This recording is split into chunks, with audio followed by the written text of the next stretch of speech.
தள்ளி போகாதே.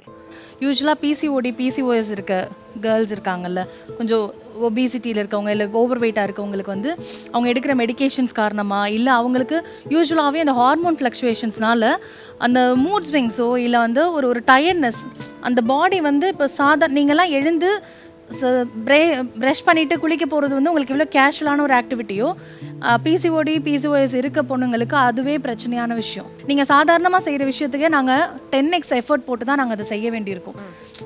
அப்போது வந்து நான் வந்து 100 வேலை பார்த்து வச்சுருப்பேன். நான் பார்க்காத ஒரு வேலையை மட்டும் வந்து சொல்லும் போதில்லை, நான் பார்த்த 100 வேலைக்கு அங்கே மதிப்பு இல்லாமல் போகுது. நான் வந்துட்டு சும்மா விளையாட்டாகவே கேட்பேன், அது எப்படா நான் வேலை பார்க்கும்போது உன் கண்ணுக்கு நான் தெரிய மாட்டேங்கிறேன், அப்பாடான்னு போய் சோஃபாவில் உட்காரும் போது உன் கண்ணுக்கு நான் எப்படா தெரியுறேன் அப்படின்னு. இது வந்து எனக்கு மட்டும் இல்லை, ஓவராலாக அந்த பிசிஓடி பிசிஓஎஸ் இருக்க அத்தனை பொண்ணுங்களுக்குமே இந்த பிரச்சனை இருக்கும். எங்களை ஹேண்டில் பண்ணுறதுக்கு இவங்க மாதிரியான சப்போர்ட் சிஸ்டம் இல்லைனா ரொம்ப கஷ்டம். அது ரொம்ப அழகாக பண்ணுவான், சூப்பராக பண்ணுவான் அது.